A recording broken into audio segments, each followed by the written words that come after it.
கடக ராசிக்கு இன்றைக்கி எப்படி இருக்க போகுது, நல்லா இருக்குமா அப்படின்னா, ராசிநாதன் உங்களுக்கு 7ஆம் இடத்துக்கு போய் ராசியை பார்க்குறார். அஷ்டமத்து சனி போயிட்டுருக்குன்னு ரொம்ப வருத்தத்தில் இருப்பீங்க. உங்களை பொறுத்த வரலையும் பார்த்தீங்கன்னா, குரு பகவான் உங்களுக்கு நல்லது செய்யக்கூடிய இடத்தில் அமர்ந்திருக்கிறார். 11ஆம் இடம் என்பது எண்ணிய செயல் ஈடேறுதல், தொட்டதெல்லாம் தொடங்கக்கூடிய ஒரு அமைப்பு கண்டிப்பாக இருக்குது அப்படின்னு சொல்லலாம்.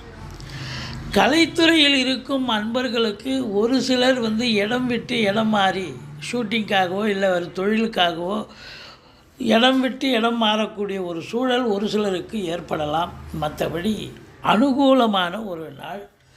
பெண்களுக்கு, குறிப்பாக பெண்களுக்கு அற்புதமான ஒரு நாள். அது வேலைக்கு போகிற பெண்ணாக இருக்கலாம், இல்லை ஹவுஸ் ஒய்ஃபாக இருந்தாலும் சரி, ரொம்ப சிறப்பான ஒரு நாளாக இன்று அமைகிறது.